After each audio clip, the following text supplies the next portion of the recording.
Boa noite, amigos e amigas. Está começando mais um programa Toque do Coletivo Alvorada. Hoje é 10 de julho de 2024. No programa de hoje, nós vamos abordar um dos temas da maior importância, que é o genocídio que está sendo cometido por Israel na faixa de Gaza. Há 9 meses do início desse genocídio, na verdade, Israel fala que é uma guerra contra os palestinos, contra o Hamas, mas, na verdade, não é guerra, porque guerra pressupõe exércitos, né? A Palestina não tem sequer um exército. Então, é um genocídio, sim, o que Israel está fazendo. Então, já tem 9 meses que isso está acontecendo, iniciativas foram tomadas, mas não avançaram, a coisa acabou ficando na retórica, e o mundo está assistindo a esse genocídio, esse massacre, que vai se transformar, já se transformou, numa das maiores vergonhas desse início do século XXI, e talvez seja a maior vergonha de todo o século XXI. Como a gente sabe que o nazismo foi a grande vergonha aí do século XX, do século passado. Para tratar desse tema, que a mídia corporativa brasileira esconde, ou ela torce tudo, ela distorce, ela transforma os bandidos em mocinhos, né? A gente tem hoje aqui duas figuras fundamentais. Está conosco o Walid Rabah, que é o presidente da Federação Árabe Palestina do Brasil, e também, como participação especial, o Tiago Miranda, que ele integra o Comitê Mineiro de Solidariedade à Palestina.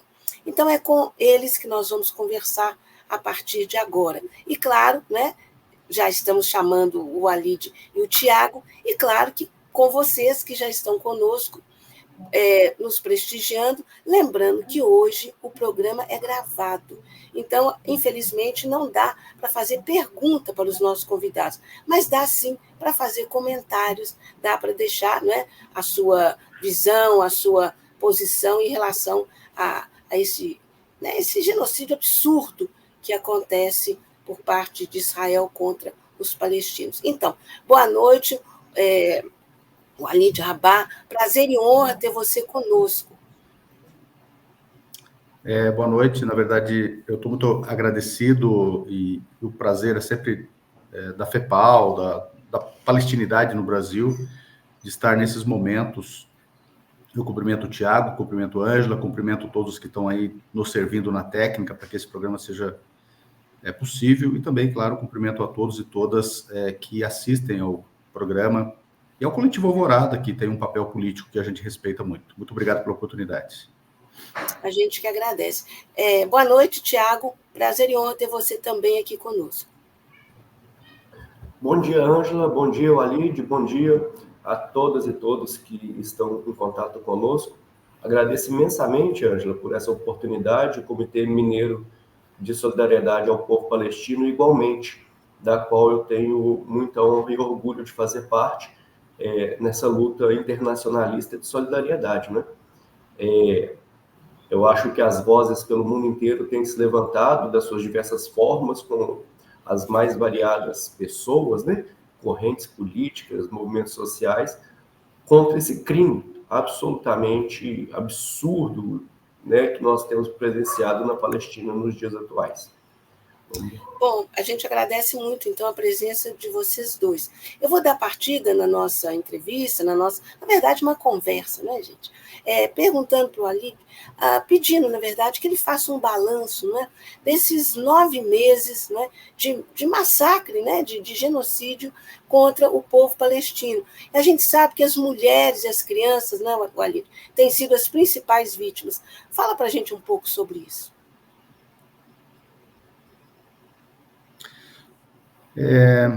Falar desses números tem nos deixado mais chocados e preocupados do que estávamos no começo, mas, ao mesmo tempo, tem afirmado, e supondo, claro, que vocês tenham acompanhado desde o dia 7, a primeira locução da FEPAL, nós já apresentamos os números e contrastamos eles com outros dados históricos e dissemos que esse era anunciado como o maior genocídio da história. Na época, nós fomos severamente ou criticados ou zombados, até mesmo por pessoas que são favoráveis à questão palestina, e eis que The Lancet, na quinta-feira passada, publicou que a projeção para as mortes na Palestina, considerando os números atuais, é de 186 mil, ou seja, 7,9% da demografia de Gaza para 9 meses de extermínio. Esse é, de longe, o maior extermínio de todos os tempos. Aplicado, por exemplo, ao tempo da Segunda Guerra Mundial, que foi de 6 anos de um dia, salvo melhor juízo, nós teríamos aproximadamente, assim, um número bem aproximado, de 45% a 50% da demografia europeia exterminada. Ou seja, aproximadamente 370, 380 milhões de pessoas.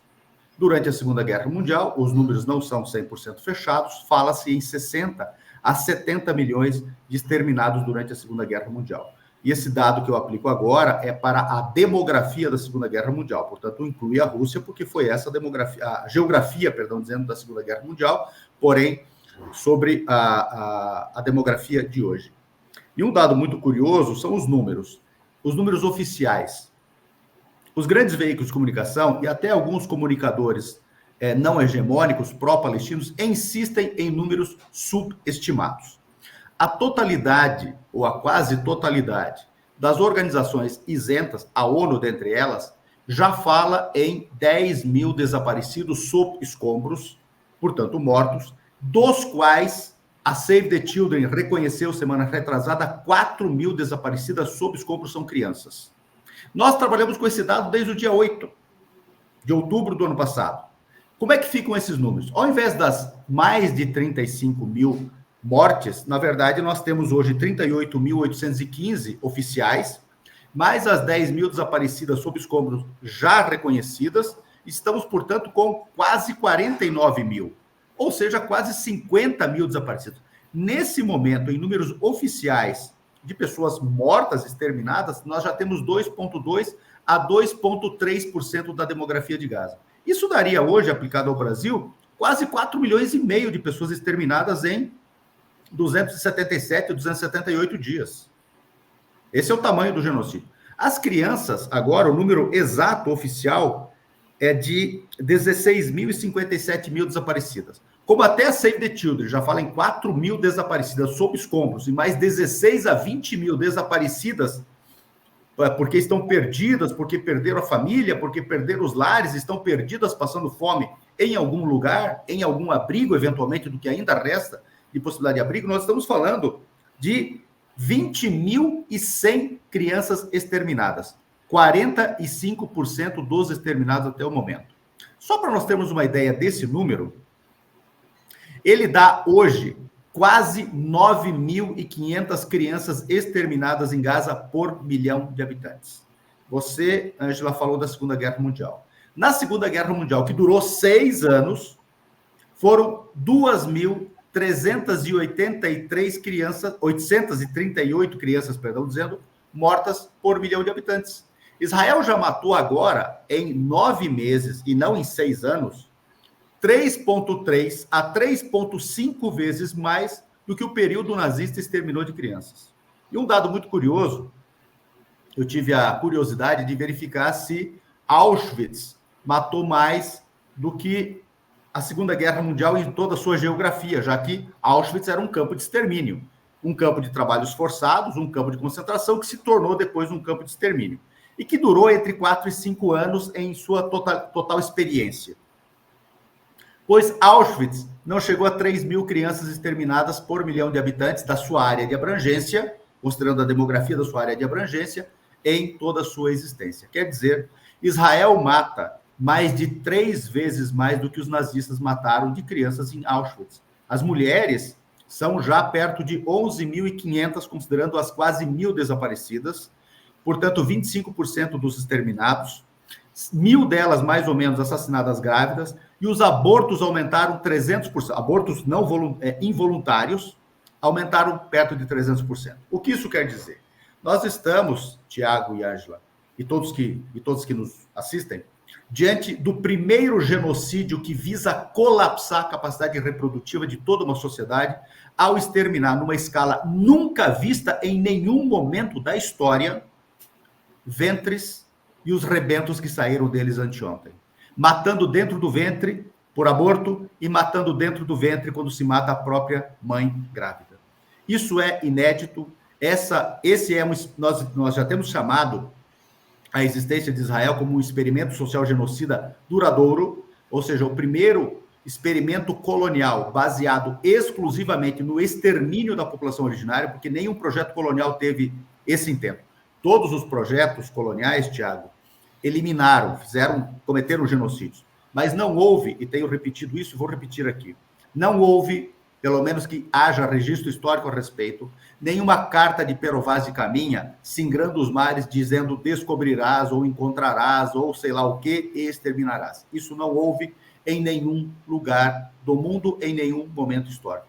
A única experiência que busca exterminar uma população originária para substituí-la por uma alienígena é o experimento sionista, autoproclamado Estado em 14 de maio de 48, autodenominado Israel, tornado um regime de apartheid para gerir um regime que busca a limpeza étnica integral. Isso é o sionismo, isso é Israel, e isso que está acontecendo agora visa eliminar pelo menos 1 milhão de habitantes de Gaza por morte direta ou indireta. Nesse momento nós podemos estar perto de 200 mil com as indiretas daqui a alguns dias, e por meio da expulsão, para que uma restauração de maioria judaica na Palestina histórica seja recomposta novamente, para que Israel continue dizendo que tem direito à autodeterminação por ser maioria judaica em toda a Palestina histórica.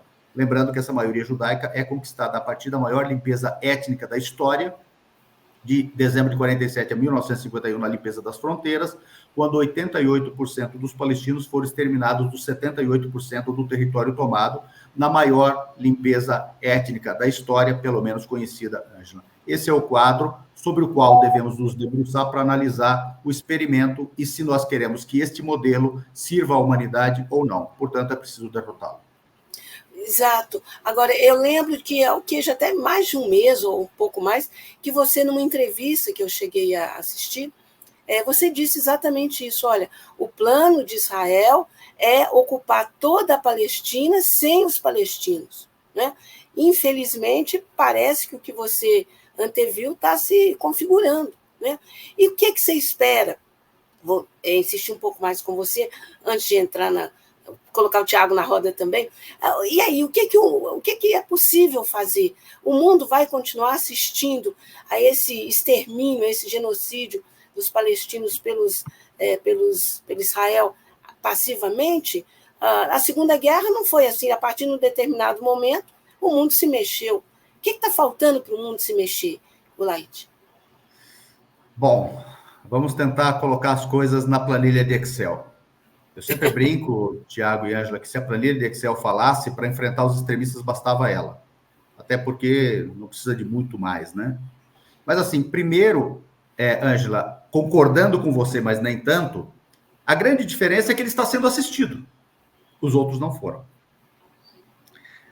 Claro, o não fazer nada entra em contradição com a Segunda Guerra Mundial. Não foi a partir de um determinado momento. Já em 1939, uma parcela da Europa Ocidental pegou em armas contra a Alemanha nazista, quando ela tinha apenas feito conquistas territoriais, quando não havia um só campo de concentração, quando não havia a solução final, que é de 41, etc.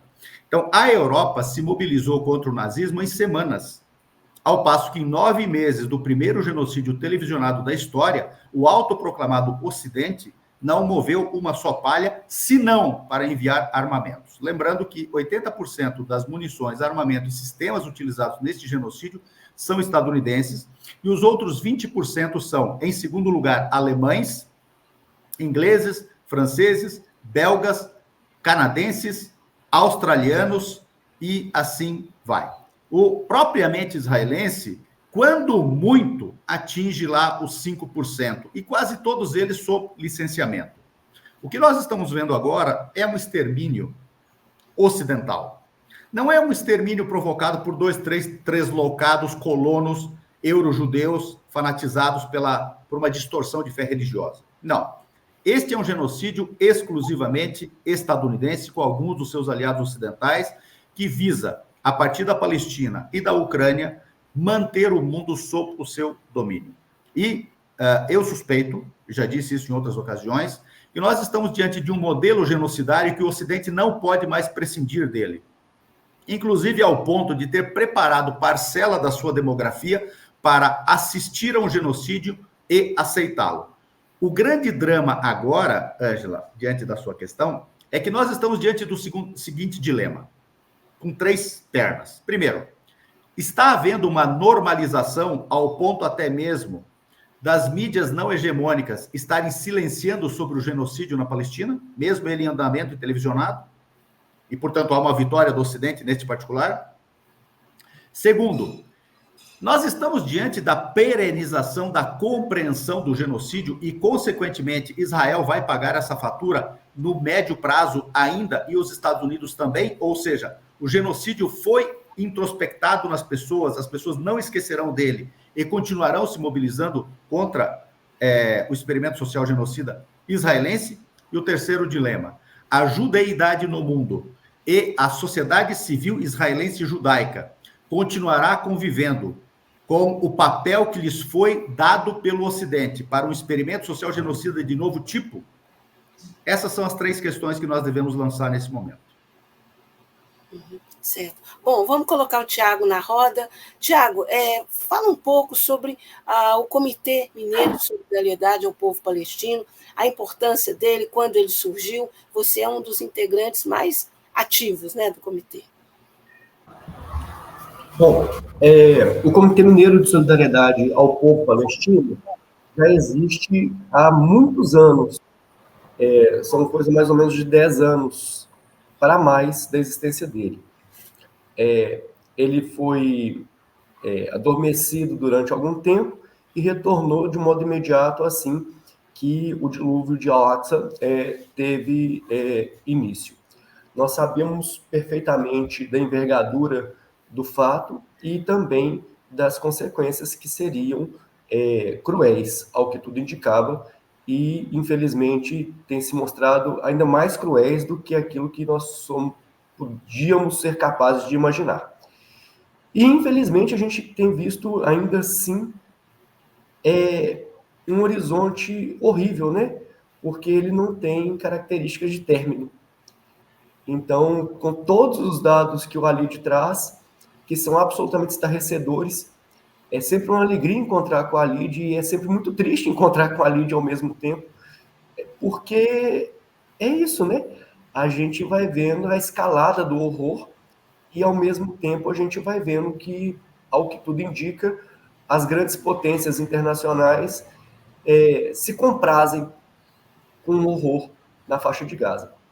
O Comitê Mineiro de Solidariedade ao Povo Palestino, desde então, desses 9 meses, tem trazido reuniões semanais. Todas as segundas-feiras nós nos reunimos para poder fazer uma atualização de dados e tentar construir estratégias de solidariedade que sejam capazes de impulsionar a luta de solidariedade contra este horror perpetrado por Israel e pelas grandes nações capitalistas do mundo. E temos ações todos os meses, todas ações públicas. Então, todas as quartas-feiras nós temos uma banca na Praça 7, que é no centro da capital mineira, onde nós distribuímos panfletos informativos sobre a questão, fazemos o recolhimento de uma assinatura que tem como intuito o rompimento de todas as relações do Estado brasileiro com o Estado de Israel, seja de cooperação econômica, seja de diplomacia, seja de cooperação técnica ou de conhecimentos. O que, infelizmente, a gente não conseguiu avançar muito, mas já temos algumas milhares de assinaturas colhidas, né? Além de fazer ações no sentido de promover dos seus mais diversos âmbitos e vieses a formação da população em geral. Tivemos a presença do Walid aqui, que foi uma presença muito importante para a gente, e a última que tivemos foi a presença da doutora Samar Jab, que é a coordenadora do Serviço de Saúde Mental e Psiquiatria da Cisjordânia e Palestina, lançando o livro dela sobre Sumud, que é resiliência e resistência na Palestina nos dias atuais.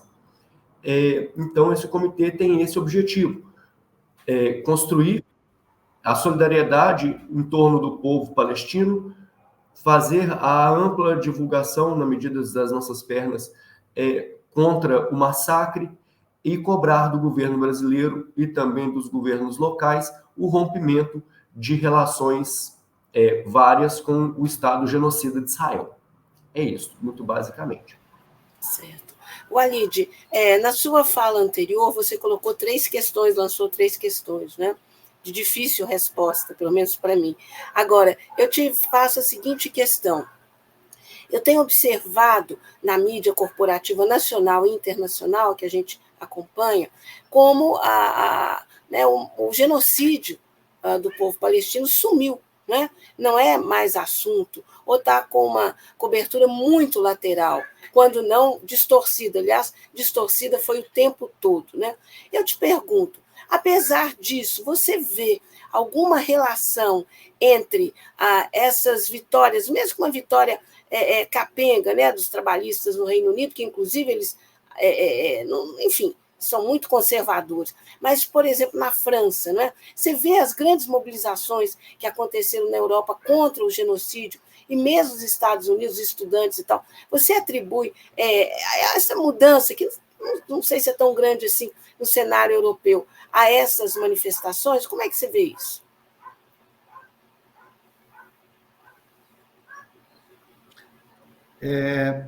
Eu dou muita importância a esses assuntos que você trouxe e modéstia à parte, eu sou muito modesto nessas coisas, porque como eu não sou acadêmico nem nada, eu tomo muito cuidado na hora de falar. Por isso eu sou obrigado a estudar um pouco mais, né? Porque senão as pessoas pegam a gente pelo pé e esculhambam a gente, né? Mas assim, vamos falar das mobilizações em si.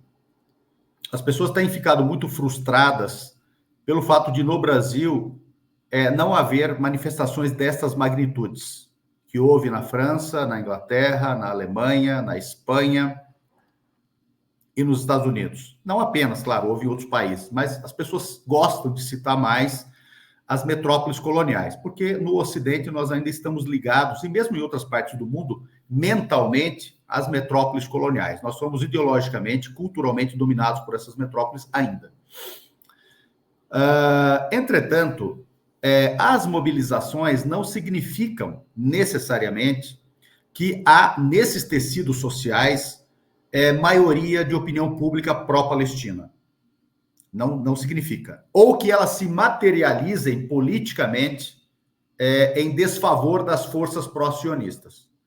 No Brasil, ao contrário, nós temos uma opinião pública, pelos dados que nos têm chegado, desde o dia 7, inclusive, muito, muito positivas para o lado palestino. Muito positivas, mesmo não havendo grandes concentrações, grandes manifestações. O que quer dizer que uma coisa não está ligada à outra. Haver uma sociedade civil com uma opinião pública refratária ao genocídio e, portanto, favorável ao lado palestino, não quer dizer que está associada a multidões. Vamos falar dos lugares onde as multidões estão nas ruas. O quadro eleitoral estadunidense, por exemplo, hoje, segue cristalizado no bipartidarismo de 2 tendências anti-palestinas e pró-israelenses. Isso quer dizer que tudo está perdido nos Estados Unidos? Não. Pela primeira vez no debate público estadunidense, a Palestina está presente. Pela primeira vez, o debate presidencial foi obrigado a debater a Palestina e o genocídio em Gaza. Pela primeira vez, o parlamento estadunidense teve que discutir ajuda econômica com vistas ao auxílio militar aos Estados Unidos no pacotão que incluía Taiwan e Ucrânia. Pela primeira vez, teve que discutir cláusulas condicionantes, e uma delas era a invasão da parte sul do enclave da Palestina, de Gaza, que integra mais ou menos apenas 1/6 dessa parte do território, subordinando a que Israel não atacasse essa parte do sul de Gaza, onde estava a maior parte da população abrigada.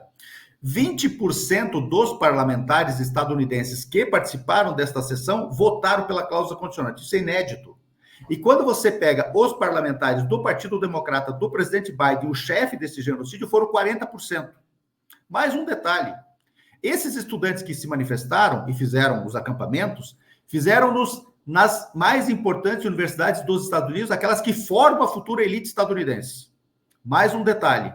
A opinião pública estadunidense saiu de 12% pró-Palestina em 2013 para agora, 2024, portanto, num intervalo de apenas 11 anos, saiu para 27%, um aumento de 125%. E na juventude, segundo o Gallup, já somos maioria. Na Europa, a análise é um pouco diferente. O Partido Trabalhista chegou ao poder na sua forma mais sionista de todos os tempos. Isso não quer dizer que a opinião pública tenha sido capaz de perceber isso.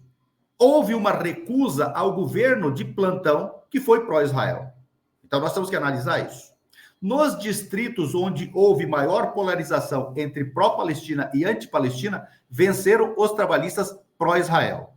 Então, esse é um dado concreto. Isso não quer dizer que a vontade política das pessoas comuns percebeu isso. Houve um rearranjo dentro do Partido Trabalhista para sequestrá-lo da sua posição inovadora pró-Palestina e anti-ocupação, anticolonização. Na França, o quadro é um pouco diferente, mas também, quando nós somamos a totalidade, nós encontramos que menos de um terço da sociedade francesa votou em uma posição política claramente pró-Palestina.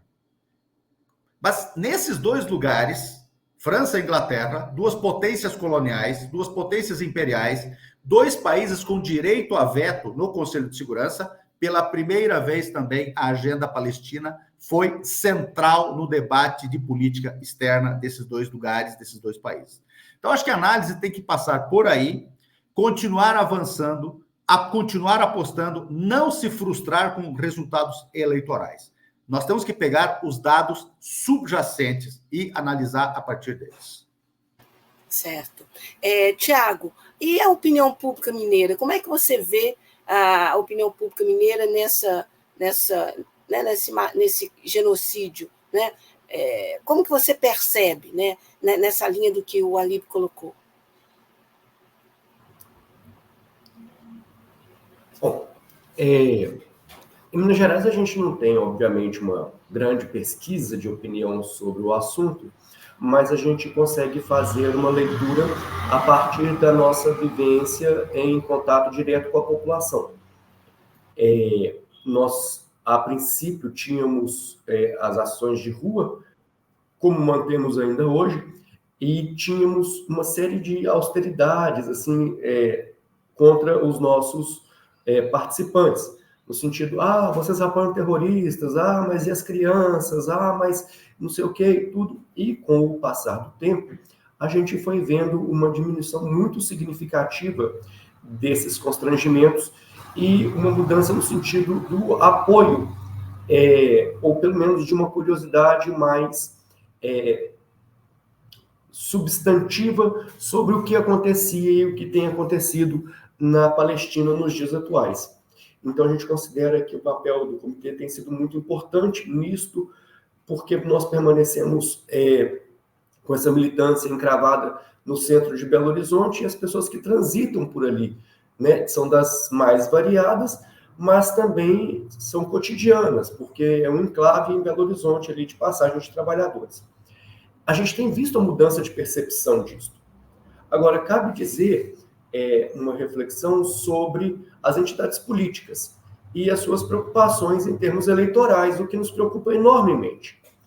Esses cálculos eleitorais, às vezes, são muito perniciosos, porque eles diminuem o apoio das correntes políticas de uma postura pública mais avançada em relação ao apoio à causa palestina.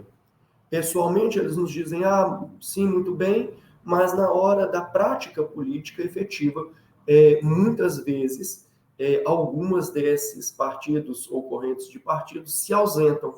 E isso é muito triste da gente perceber, porque uma causa como essa não deveria ter barreiras algumas em suas dimensões. No entanto, há muitas outras correntes que têm dedicado a parte substantiva do seu tempo, dos seus militantes, nesse sentido. Então, a gente vê mesmo como que a gente precisa de avançar nessa luta, superar essas barreiras eleitorais e sermos capazes, efetivamente, de construir uma luta ainda mais ampla em prol do povo palestino. É por causa disso que a gente vem, desde o início, né, promovendo a campanha para que o governo brasileiro, através da figura do presidente Lula, e também do governo mineiro, a partir do governador Romeu Zema, o rompimento das relações. Nós tivemos alguns avanços em relação ao governo Lula, mas ainda não conseguimos o rompimento das relações diplomáticas, econômicas e de cooperação técnica e de conhecimentos. De outra maneira, nós vemos um retrocesso a partir do governo Romeu Zema, onde ele acaba de assinar, né, um tratado de cooperação econômica e técnica com o Estado genocida de Israel. Então, a gente considera que as nossas barreiras são muito grandes, afinal de contas, como o Alid mesmo trouxe, a mídia hegemônica, ela faz uma barreira gigantesca no tema no Brasil. Hoje, inclusive, a gente vem vendo uma diminuição expressivíssima, né, das reportagens que trazem o cenário real. Então, o Alid traz essas atualizações e elas são dantescas, né? É quase como quem diz assim, qual a dúvida em que nós estamos vivenciando, presenciando e televisionando um genocídio em curso? Já não há dúvidas mais, né? Os números não deixam dúvidas do tamanho do horror perpetrado por Israel e apoiado aí pelos países de capitalismo avançado. Então, nesse sentido, a gente considera a importância do nosso papel e de um projeto como este aqui, Ângela. E, obviamente, a gente agradece, né?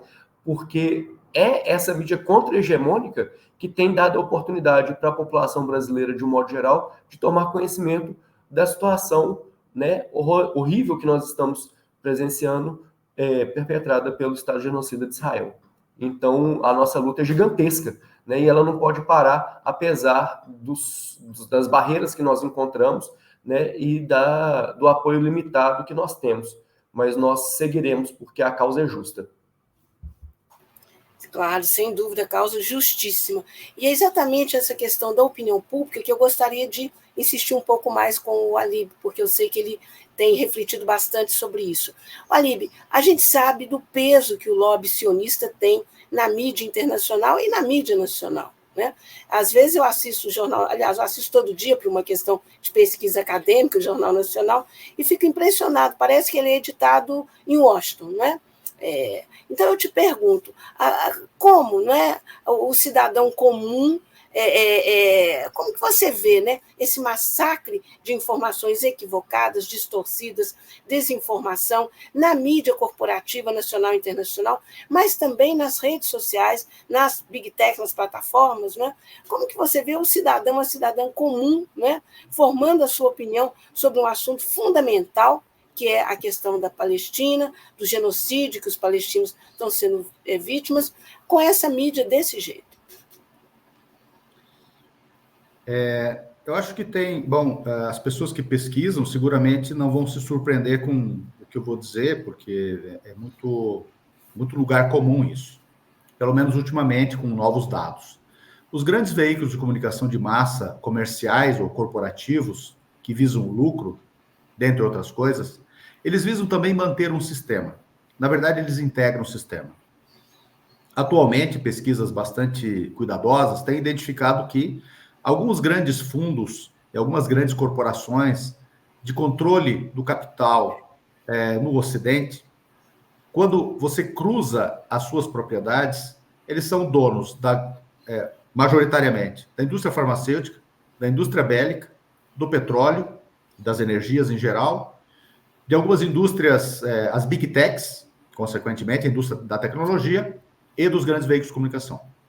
Então, são 4, 5 fundos, nos quais há uma presença, não uma dominância, mas uma presença muito importante de sionistas raiz, e eles dominam os grandes veículos de comunicação também. Esses grandes veículos de comunicação, nos quais estão as agências de notícias e as agências de propaganda, isso pouca gente diz, as agências de propaganda, eles, na verdade, estão reagindo para manter o sistema deles. Não estão apenas mentindo porque precisam mentir. Não. eles fazem parte desse genocídio ao fazer parte do sistema. Isso é fundamental compreender. Tem uma coisa que aconteceu que eu acho que precisava de uma análise mais acurada. Em janeiro deste ano, um grupo de empresários e empresárias brasileiros e brasileiras escreveu um abaixo-assinado / manifesto contra a posição brasileira de apoiar a petição da África do Sul endereçada à Corte Internacional de Justiça pedindo a investigação do crime de genocídio. O Brasil aderiu e esses empresários lançaram este manifesto em forma de abaixo-assinado para que o Brasil recuasse dessa posição. E ali estavam alguns e algumas grandes endinheiradas. O que isso significa? Isso não significa que pessoas ricas saíram do armário e se expuseram publicamente. Não. Não é isso. Isso quer dizer uma outra coisa. Siga o dinheiro. O que eles estão dizendo? Nós somos donos do dinheiro. Nós vamos interferir nas eleições. Estão avisando os veículos de comunicação. Nós patrocinamos. Esse telejornal de vocês, nós é que patrocinamos. Nós que pagamos os jornalistas. Nós que pagamos o picareta do Alicâmel. Nós que sustentamos a riqueza da família Marinho. Então, cuidem-se. E avisaram as agências de propaganda. E avisaram os sites intermediários. Avisaram o Mundo Cult. Avisaram as editoras. Avisaram o mundo da cultura, da alta cultura, que depende da Lei Rouanet. Quando vocês vierem às nossas empresas pedindo que nós patrocinemos vocês pela Lei Rouanet, cuidem-se. Isso não é pouca coisa. Mas, apesar disso tudo, tem coisas muito interessantes acontecendo. E eu acho, portanto, que eles estão perdendo. Essa é a maior adesão à causa palestina do mundo acadêmico no Brasil e no Ocidente. Não é verdade que o mundo acadêmico, só porque é intelectualizado, estava a nosso favor. Pelo contrário.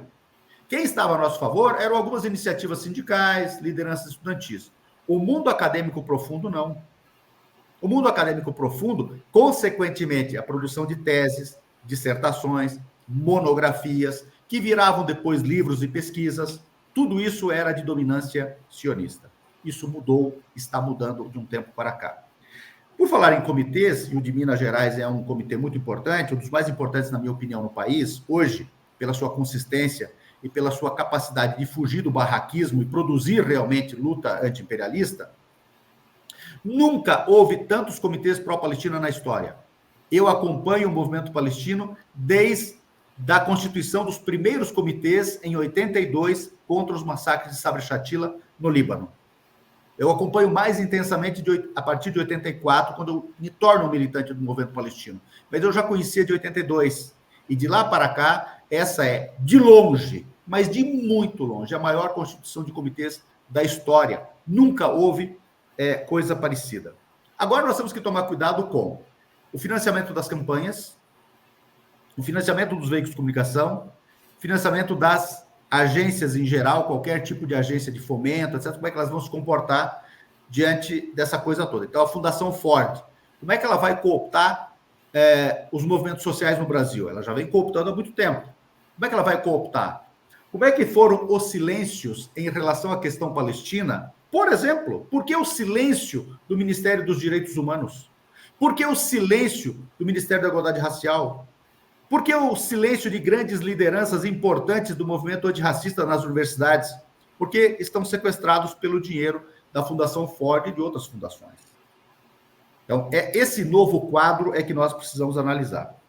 Eu acho que a opinião pública mudou, ela está melhor, ela está perenizada, e só restou aos sionistas fazer o que fizeram em Minas Gerais com o Zema, irem lá, bater uma foto e dizer que criticar o Estado de Israel e seus crimes, ele como regime, é antissemitismo, numa distorção do próprio termo, já que seria antijudaísmo. Como se nós criticássemos a Alemanha nazista durante o período nazista e estivéssemos colocando no pelourinho, colocando na masmorra, colocando na forca os alemães. Então, eu acho que esse é o quadro. Sim, eu queria insistir só num ponto que o Tiago também já trouxe, né? Que enquanto o presidente Lula tem tido, né, um posicionamento absolutamente a favor da Palestina, né, do fim do massacre e pela criação do Estado da Palestina. A gente está vendo outras forças políticas aqui no Brasil, especialmente forças de extrema-direita, como, né, o governador de Minas Gerais, o Romeu Zema, mas também o governador de São Paulo, do Rio de Janeiro, fazendo um movimento contrário, não é? Criando laços, proximidades e exaltando as afinidades com o Estado de Israel. Como enfrentar essa situação, tendo em vista as eleições, né, que estão chegando, as eleições municipais, dentro desse contexto ali que você colocou, como vão ser os financiamentos, né, como que vão ser as campanhas, porque essa temática ela pode aparecer direto ou indiretamente nas campanhas, por exemplo, indiretamente, com a eleição de setores que apoiam, né? Espero que isso não aconteça, mas com a eleição de setor de representantes que apoiem, ou não representantes abertamente, né, que apoiem Israel, no que diz respeito ao genocídio. Como é que você vê essa questão? As eleições vão ter um componente que sempre houve, não há uma maioria consistente de forças democrático-populares ou de pensamento mais libertário nas eleições municipais. Isso nunca houve. Ganhar a presidência da República é uma coisa e as eleições nas bases são outra coisa. Então, vai continuar havendo uma preponderância não democrático-popular, vamos assim dizer. E sequer, até mesmo os liberais, entre aspas, não genocidas, que seriam não genocidas, também estão fragilizados. Vai haver ainda uma componente muito forte dos extremistas. Então, isso é natural. Como é que a questão palestina incide nisso? E eu acho que eles vão aproveitar para isto. Quer dizer, a pauta palestina pode não ser necessariamente uma pauta municipal para o Brasil sob o ponto de vista democrático popular, mas acabará sendo imposta porque há uma demografia no Brasil e em parcelas do Ocidente construída artificialmente a partir do sequestro da cristandade, de uma parcela dela, tornada pentecostal e neopentecostal dos CNPJs de Cristo, cuja pendência é majoritariamente em bloco para um determinado lado. E como esta demografia, que não é tão grande assim, viu? Falam em 30% de evangélicos, mas e tornam os evangélicos todos pró-Israel. Isso não é verdade. De 10% a 15% responde aos CNPJs de Cristo, aos novos vendilhões do templo, aos negócios da fé. Esses 10% a 15%, que são do Edir Macedo, que são do Malafaia, que são do Valdemiro, os verdadeiros picaretas da fé, o grande problema é que eles pendem para um lado só. Então, eles desequilibram o processo eleitoral, desequilibram a democracia brasileira. E eles obedecem a uma ordem externa. E esta ordem externa é estadunidense e israelense, enquanto, claro, Israel continua sendo sustentado pelos Estados Unidos. Portanto, na verdade, é estadunidense. Este é o cuidado que nós deveremos tomar. Não para um enfrentamento tolo, que é o que eles querem, mas para um enfrentamento educativo. As pessoas precisam ser confrontadas com o genocídio tal qual ele é. E nada desse papo furado de pobre de direita, que a gente fica perdendo tempo com isso, de ficar xingando crente evangélico e não sei o quê, das maneiras mais toscas possíveis. Essas pessoas não são, a priori, a favor de um genocídio. Essas pessoas foram sequestradas, a sua fé foi instrumentalizada para dizer que a matança de palestinos e a matança em qualquer lugar do mundo que acontecer, e o pastor disser que é promessa bíblica, tornada uma ordem de Deus. Nós temos que confrontar isso. Dizer que há um Deus do monoteísmo verdadeiro, que desracializou Deus e disse que todos são obra divina. E há aquela forma de um Deus étnico, que é em grande parte o do Velho Testamento, que é instrumentalizado pelo projeto sionista e que está sendo imposto uma parcela da demografia cristã. Na minha opinião, este é o elemento novo e este é o elemento que deve ser enfrentado com inteligência educativa. Uhum. Tiago, você tocou nesse aspecto do governador Romeu Zema ter assinado na segunda-feira, né, dia 8, um acordo de cooperação com Israel, mas é um acordo também que transforma, digamos assim, em preconceito, né, em ação contra os judeus, uma série de atos, né, entre esses, por exemplo, de denunciar, né, que está acontecendo um genocídio por parte de Israel contra o povo palestino em Gaza. Né? E a gente sabe que esse acordo é uma coisa muito mais ampla, e mesmo antes de sua existência, já vinha acontecendo retaliações no serviço público em Minas Gerais, a partir do governo identificar pessoas que defendiam causas opostas, digamos assim, ao que o extremista de direita Romeu Zema defende. Como é que você vê isso? Você conhece algum caso nesse sentido? Bom, talvez o caso mais próximo que nós tenhamos é do próprio Comitê Mineiro em solidariedade ao povo palestino, que está sendo processado, né, pela CONIB, sendo caracterizado como antissemita, o que é um absurdo declarado, né? A gente confundir antissemitismo, ou como prefere o Ali, de antijudaísmo, com o antisionismo, é uma jogada política que eu vou levar para o campo moral um pouquinho. A gente não deve muito fazer isso, não, mas é muito mau caratismo, né? A gente conseguir fazer essa dobra na história, essa dobra dos conceitos políticos, tentando identificar uma coisa com a outra, quando absolutamente isso não é verdade. O nosso comitê, desde o princípio, ele vem se colocando muito firmemente em relação a isso. Nós somos, sim, antisionistas. Absolutamente. Nós não concordamos com o Estado de Israel. O modo como ele foi criado e o modo como ele se desenvolveu, para nós do Comitê Mineiro de Solidariedade ao Povo Palestino, é inexato. Mas, de modo algum, nós somos antissemitas. De modo algum, nós somos antijudaístas em qualquer das suas expressões. A liberdade de culto, a liberdade de cultura, a liberdade de ser quem ela deve ser enorme. Não é ilimitada, né? Mas enorme. Então, nesse sentido, não. Nenhum de nós dentro do comitê, e temos uma postura clara, uma postura pública em relação a isso. Nenhum de nós é antijudaico ou antissemita. Mas somos, sim, antisionistas. E por conta disso estamos sendo processados. Há uma queixa-crime no Ministério Público contra o Comitê Mineiro em Solidariedade ao Povo Palestino neste sentido. Então, você vê, as forças sionistas e o seu intuito do silenciamento e uma espécie de história única, de visão única, ela acompanha todo e qualquer movimento, seja ele de uma política mais avançada, no sentido de conseguir tomar medidas econômicas, políticas num plano mais amplo, ou de comitês que são relativamente pequenos, mas que são muito aguerridos, como o Comitê Mineiro, né, e entre outros no Brasil, que também tem sofrido a mesma postura. Por exemplo, o jornalista Breno Altman vem sofrendo exatamente a mesma retaliação, né, sendo processado por antissemitismo.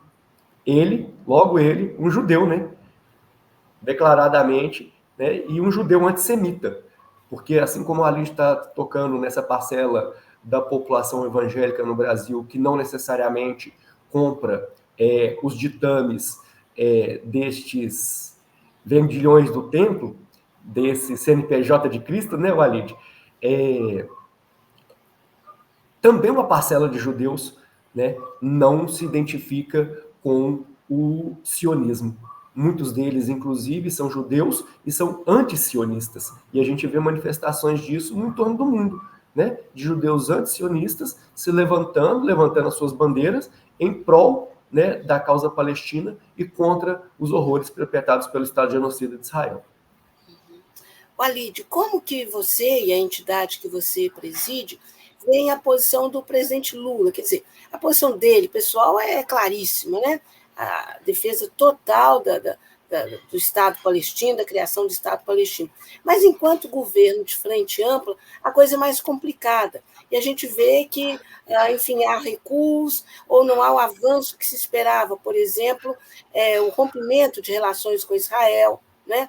O Brasil continua tendo negócios importantes com Israel, alguns deles são, inclusive, fundamentais nessa máquina de guerra de Israel. Como que você vê isso?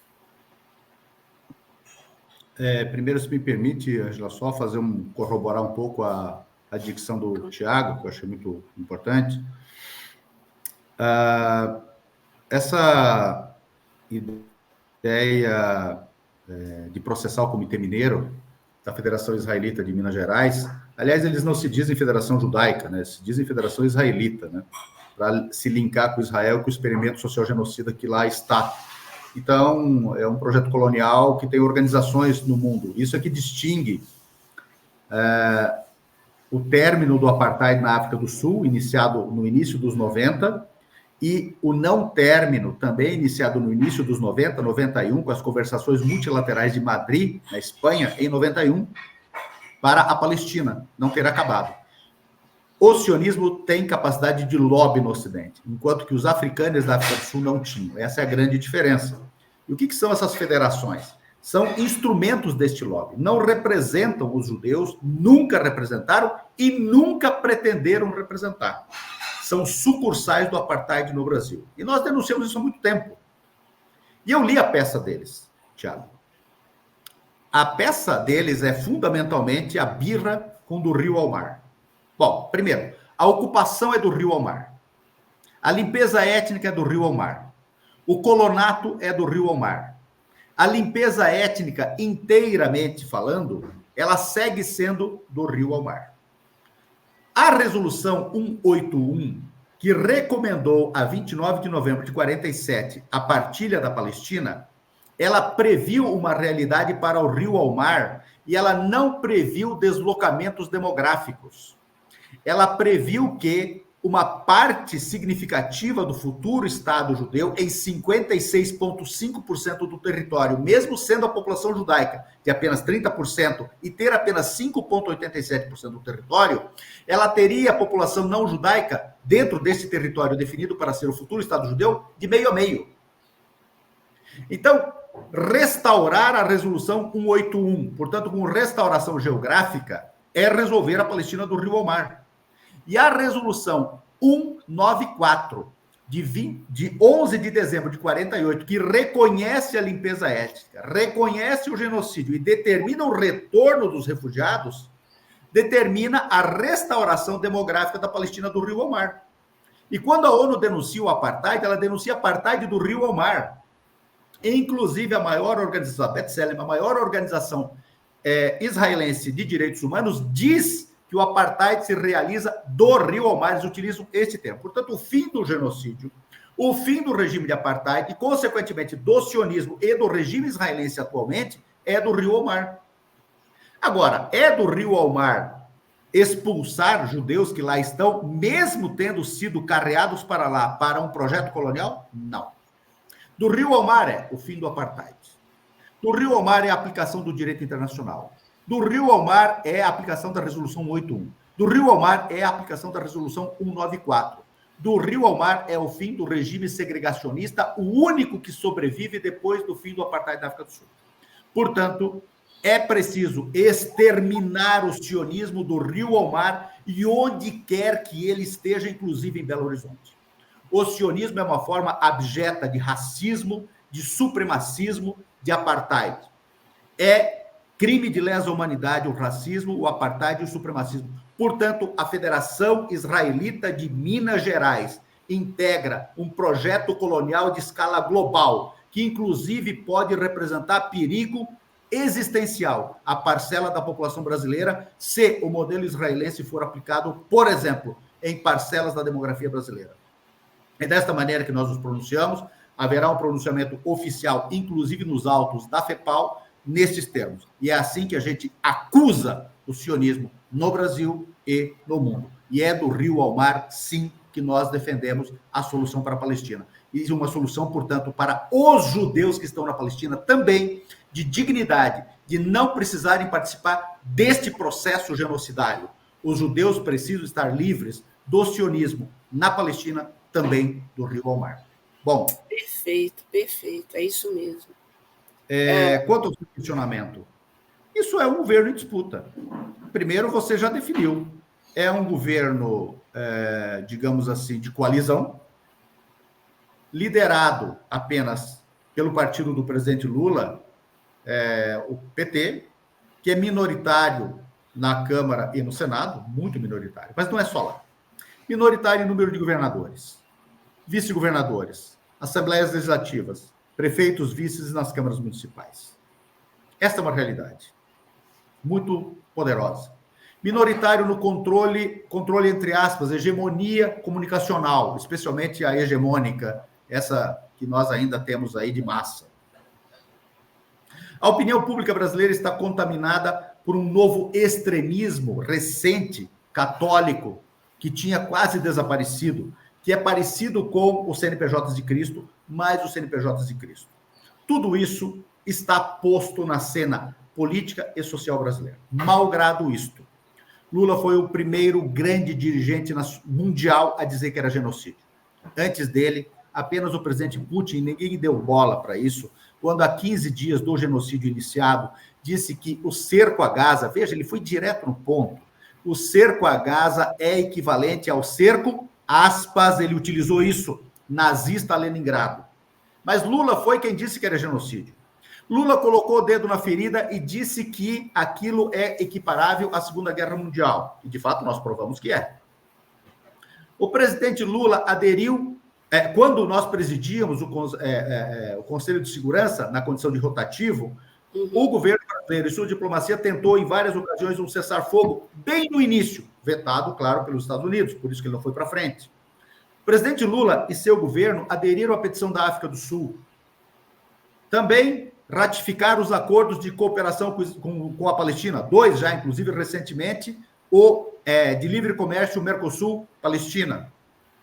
O presidente Lula não ratificou os acordos de cooperação bélica, de segurança e tecnológica, todas implicadas na ocupação colonial e no genocídio, 3, que já foram aprovados pelo Parlamento brasileiro, feitos no governo passado, e aprovados no Parlamento brasileiro em virtude da maioria que eles têm. O presidente Lula tem o poder de ratificar ou não ratificar. Não os ratificou. Não enviou novamente o embaixador brasileiro para Tel Aviv, que significa rebaixamento das relações diplomáticas. Suspendeu a aquisição dos obuseiros em R$1 bilhão da Elbit Systems, que é israelense, mais 200 milhões de dólares em treinamento e não sei mais o que lá, capacitação.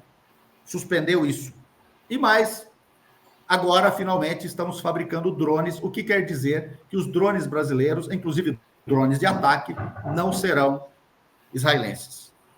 Então, eu acho que tudo isso está em disputa. E nós precisamos saber disputar. Eu acho que o campo anti-imperialista no Brasil tem 2 defeitos.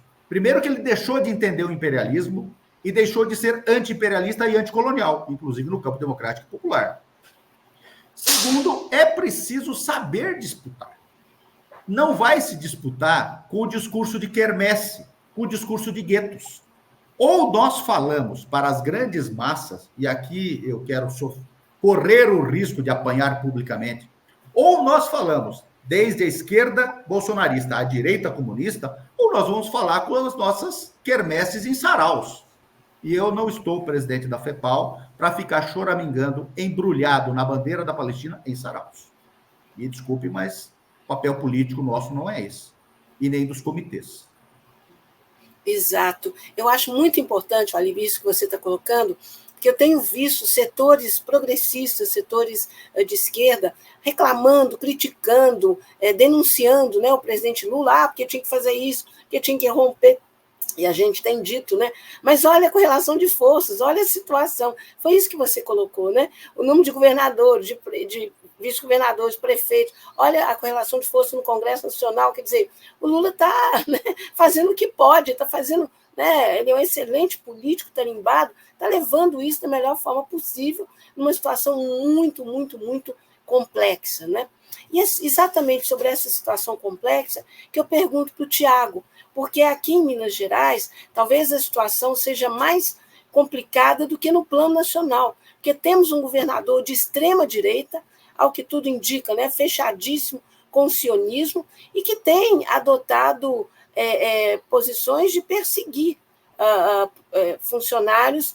Eu não sei se o Tiago quer falar sobre isso, mas o próprio Tiago é uma figura que foi perseguida. Estou te provocando, Tiago, a bola está com você.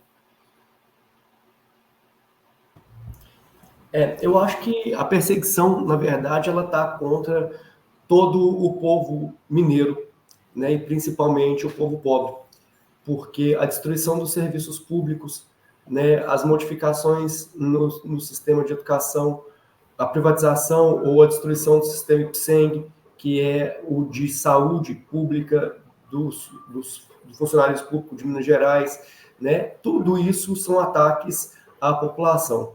Os casos individuais, eles existem, eu fui vítima de um deles, né, eu sou professor da Rede Estadual de Educação, fui diretor de escola eleito democraticamente, com 82% dos votos, e fui exonerado por ter uma exercer uma direção de escola num caráter muito combativo, de apoio às posturas sindicais e das lutas dos trabalhadores.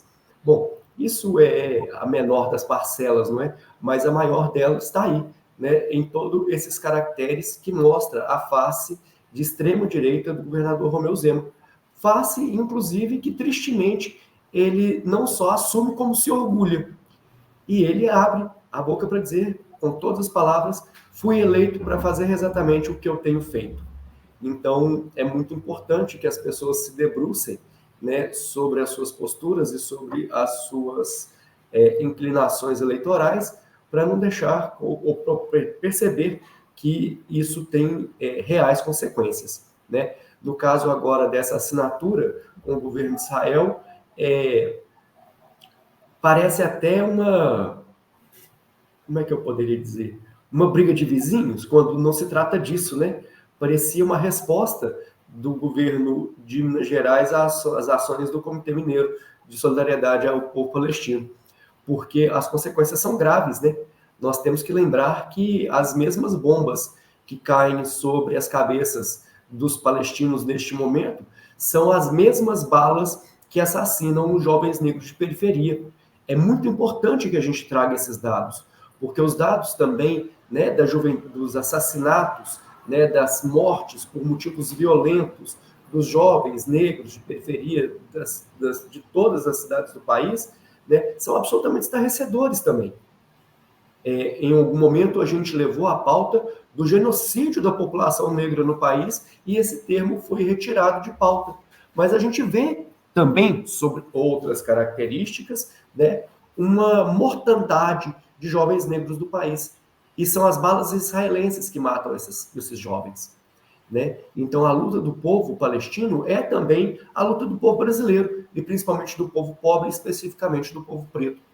Então, esse tipo de ação advinda do governo Zema tem consequências reais na vida real, né, das pessoas reais, né? Elas matam, elas subjugam, né? Elas fazem desaparecer uma visão da história e uma postura necessária.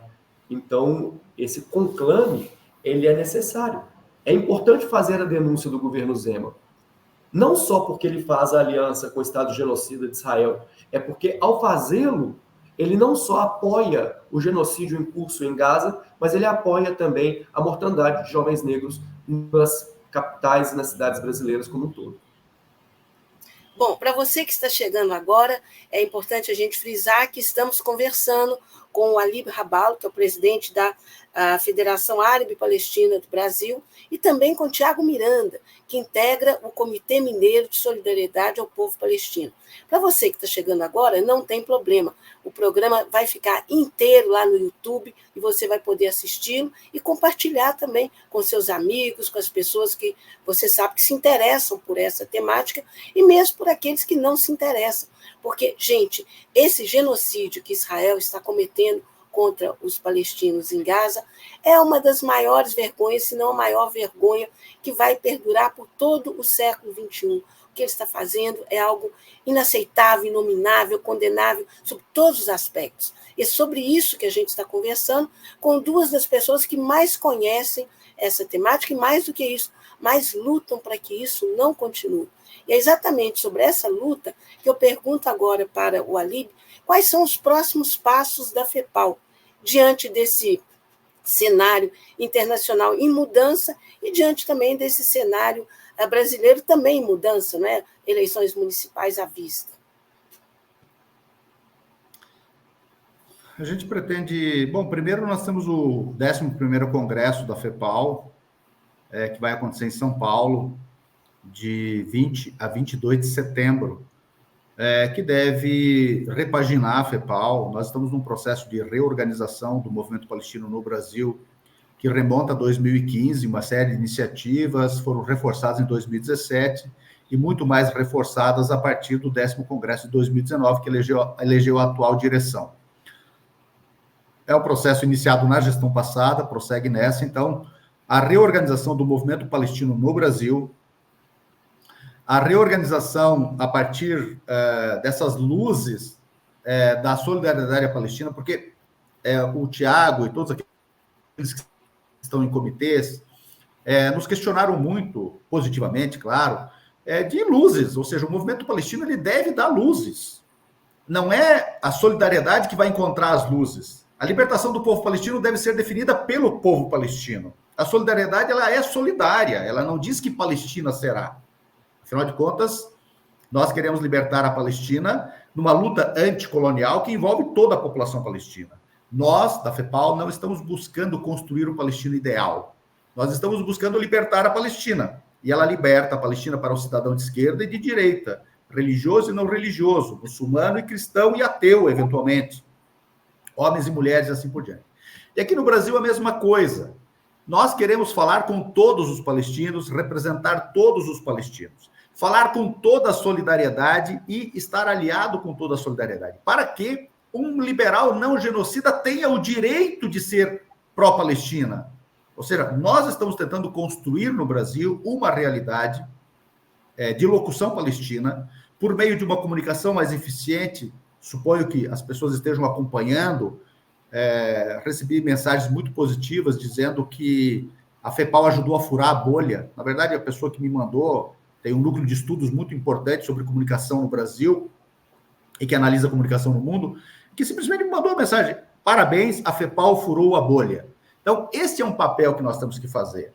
Esse é um papel que nós devemos liderar. E nós pretendemos continuá-lo, prestando atenção em alguns detalhes. Conversar com as instituições brasileiras, com as organizações brasileiras. Nós respeitamos a locução, o movimento social. Mas o que é movimento social? Você é movimento social e não fala com a maior central de trabalhadores do Ocidente, a CUT? Você é movimento social e não fala com a maior união estudantil do Ocidente, que é a UNE? Você é movimento social e não fala com a UBS, que fez o congresso, a União Brasileira de Estudantes Secundaristas, que fez o congresso em Belo Horizonte com 8.500 delegados do país todo? Quer dizer, nós estamos precisando redefinir isso tudo no Brasil. E nós, a FEPAL, pretendemos contribuir para definir isso, contribuir com o debate anti-imperialista, anticolonial. E eu finalizo a resposta dizendo o seguinte: fiquei muito comovido e, na verdade, num primeiro momento, fiquei com medo, né? Porque eu estava numa Universidade Federal Brasileira, debatendo a questão palestina a convite, e o auditório, graças aos céus, lotado, e muito bacana. E eu fiz uma crítica já nas perguntas, né, respondendo a pergunta, dizendo que havia um problema de anemia do debate internacional no Brasil, e para a questão palestina também, porque havia se perdido essa noção anti-imperialista, que os partidos brasileiros tinham perdido essa capacidade, mesmo os do campo democrático popular. E um professor muito experimentado, que foi perseguido pela ditadura, inclusive, fez um reparo, disse: olha, você está errado. Existe um partido político no Brasil, eu não sabia a que partido político ele pertencia. Existe um partido político no Brasil que é anti-imperialista. Daí eu pensei, putz, agora eu vou ter que rebolar para... E ele disse, vou te dar o nome, ele se chama Federação Árabe Palestina do Brasil. Quer dizer, Isso é muito orgulho para nós. Dizer que é preciso entender o imperialismo, que é preciso entender o colonialismo, que a questão palestina é uma questão anticolonial tardia. Então, eu acho que esse é o nosso papel. Tem muita coisa a fazer, claro, teria que fazer uma dissertação do que nós temos que fazer. Eu não vou fazer isso aqui, né?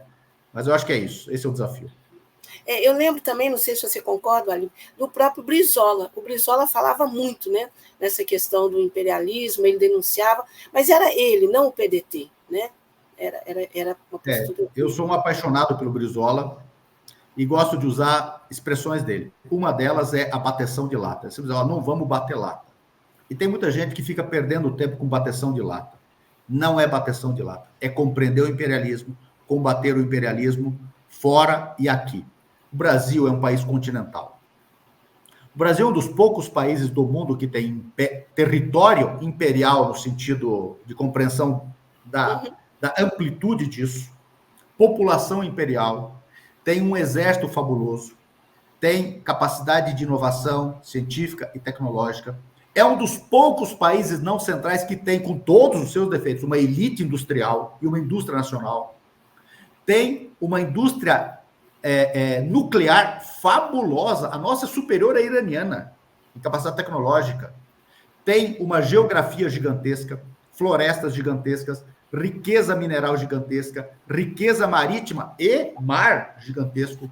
É uma potência num continente, lidera esse continente.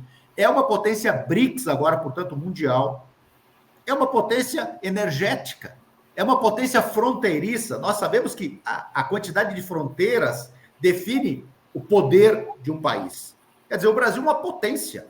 Possivelmente a primeira potência a se realizar não imperialista na história humana. Na verdade, eu torço por isso. Pode ser que a minha loteria frustre-se, né? Claro, essa pauta lotérica. Mas falta compreender isso. E eu acho que um homem como o Brizola, essa tradição anti-imperialista, a tradição desenvolvimentista, com tudo que isso possa ter de críticas, claro, precisa ser resgatado no Brasil, para nós pararmos de ser aquele campo democrático e popular de vernissage, aquele campo democrático e popular que obedece mais a Hillary Clinton do que os revolucionários que moldaram o século passado, deveriam estar moldando este século, e que impuseram as conquistas anti-imperialistas, as de libertação nacional, porque não foi a escola do Marcuse que libertou do colonialismo, foi a potência da União Soviética que financiou e armou os movimentos anti-imperialistas que libertou a África e a Ásia do colonialismo. Não foi a vernissage de Paris que libertou, não foi a vernissage de Nova York, não foi a esquerda do Partido Democrata que libertou, nem a esquerda socialista do Partido Socialista Francês ou do Partido Trabalhista. Isso precisa ficar claro. Ou entende-se isso, ou vai se aplaudir e lamber as botas da Hillary Clinton a vida toda como progressista. Concordo integralmente. Aliás, eu acho que essa é a melhor definição de não ser vira-lata, não é? Para falar numa linguagem assim, muito, muito popular, é isso mesmo. Bom, Tiago, também pergunto para você, não é? Quais os próximos passos do Comitê Mineiro, aí tão, né, pressionado, perseguido, né, aqui em Minas Gerais, mas também conseguindo muita coisa, conseguindo avanços significativos. Pois bem, eu acho que, novamente agradeço, Ângela, por esse espaço para que a gente possa expandir, né, as nossas forças de luta, fazer a denúncia dos governos que possam dar muitos avanços, mas que não rompam efetivamente com o Estado genocida de Israel, incluindo o governo mineiro. A primeira coisa agora que a gente tem é o passo da defesa do próprio comitê, né, diante dessa queixa-crime contra o próprio comitê. Nós voltamos a dizer: não há entre nós, né, nenhuma força antissemita ou antijudaica, mas estamos irmanados em prol e em apoio à causa palestina e contra o genocídio. O segundo passo é continuar cobrando, né, das instituições estatais, com todas as suas características e possibilidades, o rompimento efetivo, total, com o Estado sionista e genocida de Israel, tanto o governo brasileiro, na figura do presidente Lula, quanto dos governos locais, no caso de Minas Gerais, de modo específico, do governador Romeu Zema. E a gente acredita fielmente, né, o papel importantíssimo que nós temos da divulgação desse gesto de solidariedade internacionalista e contra o genocídio feito a partir da propaganda que nós desenvolvemos cotidianamente nas ruas de Belo Horizonte, com a distribuição de panfletos, a conversa com a população, a ida às mídias digitais contra-hegemônicas, como este canal, né, dado que não temos espaço e não conseguimos esses espaços nas grandes mídias. E, obviamente, concordando com a Lid, é impossível fazer essa luta e permanecer só quase que numa verborragia, né, se a gente não procurar os grandes organismos, né, a CUT, a UNE, a UBS, e a importância de que elas respondam, né? Porque, no caso de Minas Gerais, dificilmente tem sido feito isso ali, infelizmente. Então, é verdade que nós os temos procurado. É verdade que nós procuramos os grandes partidos e as grandes correntes. É verdade que nós procuramos as grandes centrais sindicais. É verdade que nós procuramos as grandes organizações estudantis. E, infelizmente, a única resposta efetiva que nós tivemos foram desses partidos, movimentos sociais ou indivíduos da população civil que se encontram nos campos, talvez da esquerda mais à esquerda. Não sei se essa é uma boa palavra, mas vou qualificar assim. Então, a gente faz o chamado para que todos os partidos, independente das suas orientações ideológicas, mas que tenham esse gesto político e humanitário, que se uniram ao Comitê Mineiro de Solidariedade à causa ao povo palestino, tanto em Minas Gerais quanto em outras partes do país, e que eles respondam com as ações efetivas, né, colaborando na divulgação, na expansão dessa luta, que, como eu já disse aqui, é absolutamente digna e valorosa. Não só porque ela é anti-imperialista, mas porque ela também é humanitária. Né? A gente está vendo, como a Lid está dizendo aqui, um genocídio em curso. São quantos milhares? Né? Os números que o Alid trouxe no início da nossa conversa são estarrecedores. E eles aumentam todos os dias. Né? Então, é provável que hoje, à noite, agora, no momento em que nós estamos sendo vistos, né, pelas pessoas, esses números já têm alterado. Olha que coisa horrível, não é? Olha que coisa horrível é a palavra, por exemplo, da doutora Samar, né, dizendo que muitas vezes, quando os palestinos encontram comida perdida ali, né, nos escombros das cidades devastadas, e as cozinham do modo como é possível, essas comidas não raras vezes estão sujas de sangue. E eles têm que comer a si mesmo todo tempo. Então, as nossas forças, nós continuaremos de pé e em luta com o que temos e chamamos os grandes partidos, as grandes centrais, os grandes movimentos estudantis que se formem à luta, que sejam capazes de ultrapassar as disputas eleitorais do modo como elas têm se dado e que tenham no internacionalismo solidário, né, uma fonte de luta e de orgulho, que não precisa ser feito nas entrelinhas dos processos, mas que ele seja uma bandeira política, que é assim que a gente construiu a luta em Belo Horizonte. Bom, para vocês que estão conosco desde o início, nós estamos caminhando para o final do programa, já estamos nos minutos finais. Para você que chegou agora, eu renovo o pedido, está lá no YouTube, né? Esse programa, você vai poder assisti-lo, compartilhar com os amigos, no grupo da família, enfim, com aqueles que se interessam por essa temática, né, que é exatamente o combate ao genocídio que Israel tem feito na faixa de Gaza, aos absurdos que têm sido cometidos com um mundo paralisado e meio que sem fazer nada ou quase nada. Né? Então, mesmo aqueles que talvez não se interessem por essa temática, não custa dar uma olhada. Talvez não se interesse por desconhecimento, né? Ou até por uma visão preconceituosa difundida aí pelos meios de comunicação hegemônicos, né? Enfim.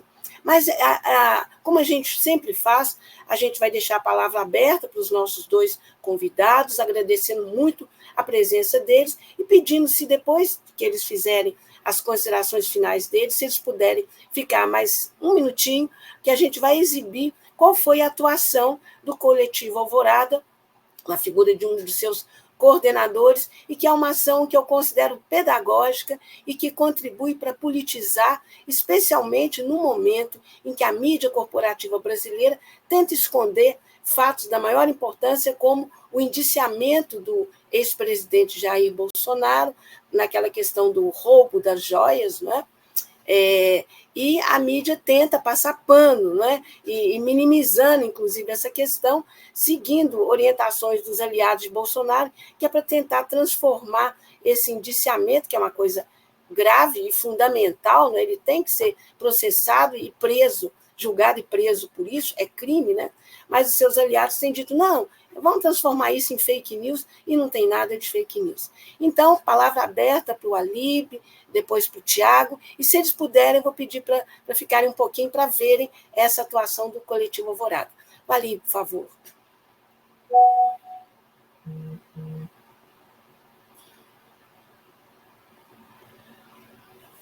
Acho que tem uma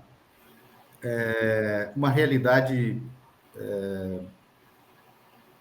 Eu estava ontem revendo várias imagens desse genocídio televisionado, o primeiro genocídio televisionado da história, e isso tem levado a um abalo psicológico em massa no mundo e a uma redefinição das subjetividades. Eu acho que isso é importante debater. É como se nós tivéssemos agora televisionadas, por exemplo, as câmaras de gás, os extermínios durante a Segunda Guerra Mundial. Nesse particular, é muito importante considerar a matança planejada dos jornalistas na faixa de Gaza. São 153 agora. Quando considerados outros profissionais de auxílio, suporte, isso está perto dos 300. Mas, reconhecidamente, profissionais de comunicação, jornalistas, 153. Durante a Segunda Guerra Mundial inteira, que durou 6 anos, numa demografia na época de mais ou menos 530 milhões de pessoas afetadas, e a de Gaza de apenas 2.223.000 a 7 de outubro, agora diminuída em 50 mil, claro, nós temos 153. Quando nós aplicamos uma regra de 3, considerando o tempo de guerra ou de extermínio e o tamanho da demografia, isso dá 5.800 vezes mais jornalistas assassinados por Israel em Gaza do que durante todo o período nazista na Europa. O que isso quer dizer? Isso quer dizer que o Ocidente tentou administrar esse genocídio, não conseguiu e planejou, no primeiro momento, o extermínio em massa de jornalistas. Se, por exemplo, a matança de crianças, ao número de 186 mil exterminados, segundo o The Lancet, e que daria perto de 65 mil a 70 mil crianças, na proporção de 45%. E, portanto, daria uma enormidade por milhão de habitantes, perto de 35, 40 mil crianças por milhão de habitantes. Se isso já é grande, imagine a de jornalistas. Portanto, há uma tentativa de impedir que o mundo enxergue este genocídio. Porque este genocídio foi televisionado pelos próprios palestinos. Os palestinos mostraram ao mundo o seu genocídio. Isso nunca havia acontecido. Só tem um paralelo na história parecido com este, a chocar a humanidade. Durante a Grande Fome na Etiópia, em 1993, exatamente em 93, um fotógrafo registrou um abutre num lixão comendo uma criança que estava faminta e prestes a morrer. Esse jornalista não interviu, ele preferiu fotografar. Depois ele se matou. Nós estamos diante hoje de um extermínio em Gaza equivalente a esse do lixão. Os abutres já estão comendo os cadáveres palestinos. Os cães e gatos comendo cadáveres já foram televisionados, o mundo já viu.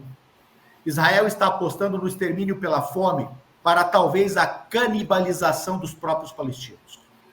Porque comer pão ensanguentado de sangue é, de certo modo, comer uma parte dos corpos dos palestinos dizimados por Israel e pelos Estados Unidos. Isto é chocante. É preciso enxergar isso. É preciso debater isso.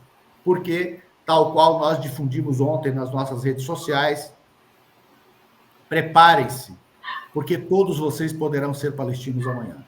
O sionismo pretende isso, os Estados Unidos pretendem isso, o imperialismo pretende isso, e os aliados desta gente aqui pretendem isso. Zema pretende isso. Caiado pretende isso. Tarcísio pretende isso. A Globo pretende isso. Os CNPJs de Cristo pretendem isso. Os Bolsonaro pretendem isso. Então, nós estamos diante de um grande desafio civilizatório em escala global. Ou vence o campo pró-palestino e salva-se a humanidade, ou vence o campo pró-sionista, pró-Israel, a Federação Israelita de Minas Gerais, a CONIB, que se diz israelita, mas é a Confederação da Inquisição no Brasil, por isso que eles perseguiram pessoas como o Tiago, perseguiram artistas, perseguiram jornalistas, perseguiram deputados e deputadas, perseguiram toda a opinião pública qualificada no Brasil desde 7 de outubro e, consequentemente, perde a humanidade. Portanto, trabalhemos para superar essa gente, para vencermos essa gente. Esse é o desafio posto. Sim, muitíssimo obrigada. Tiago, você quer acrescentar alguma coisa? Sua fala final. Bom, novamente eu queria agradecer à professora Ângela Carrato, ao companheiro Walid Rabah, por esse espaço, né? Dizer que o Comitê Mineiro de Apoio ao Povo Palestino tem as suas reuniões todas as segundas-feiras, no edifício Dantes, Avenida Amazonas 491, às 19 horas, que estão todos convidados solidariamente a integrar esta causa nas suas mais diversas matizes, do modo como possam, né?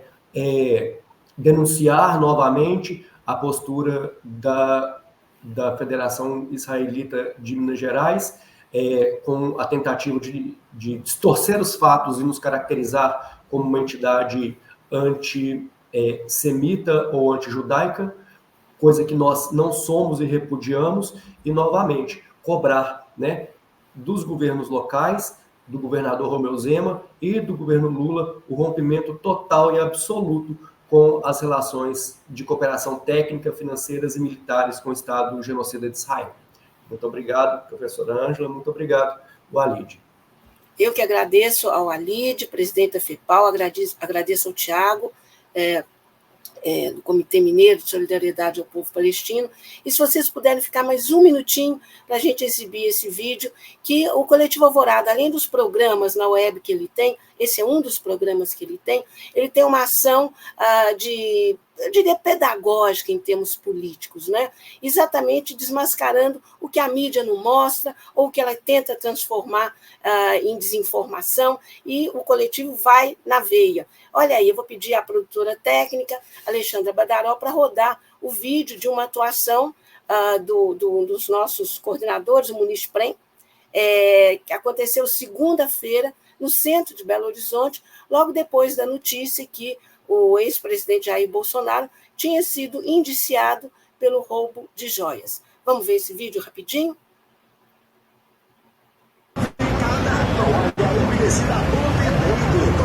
Por apenas R$ 6,99 cada. Compra de 3 unidades. Um banho suave e com fragrância. De longa duração. Com sabonete Lux. 85 gramas. Por apenas R$ 1,79 cada. Na compra de 12 unidades. Showgrip. Cinegrip.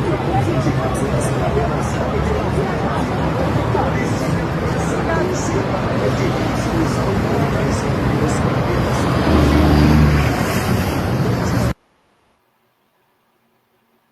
É isso, a Globo não mostra, mas a gente escancara. Bolsonaro está indiciado pelo roubo de joias, e esse é, eu acredito, o primeiro indiciamento dele outros virão, porque o prontuário dele é longo, não é? E é isso, tem que mostrar para as pessoas, tem que ir para a rua, né? E o que a Globo esconde, a gente escancara. Mais uma vez, muitíssimo obrigado, Alíbio Rabalo, presidente da FEPAL, pela disponibilizar seu tempo, que eu sei que é precioso. Muito obrigado, Tiago Miranda, do Comitê Mineiro de Solidariedade ao Povo Palestino, por estar conosco aqui, compartilhando essa luta, a luta de vocês, e é a luta nossa também. O Coletivo Alvorada está com a luta palestina do rio ao mar. Gente, muito obrigado, estamos chegando ao final do programa, e a gente sabe que esse programa não teria acontecido se não fosse a produção técnica da Alexandra Badaró. O toque do Coletivo Alvorada também não teria acontecido se não fosse a produção executiva do Pedro Martins. O toque do Coletivo Alvorada é uma ação do Coletivo Alvorada. E, claro, nós não seríamos nada sem os nossos convidados, ali e o Tiago, e, claro, sem você, né, companheiros e companheiras, essa audiência super bacana que toda quarta-feira está conosco a partir das 20h. Gente, muitíssimo obrigada, um grande abraço, Palestina livre do rio ao mar. Valeu, tchau, gente.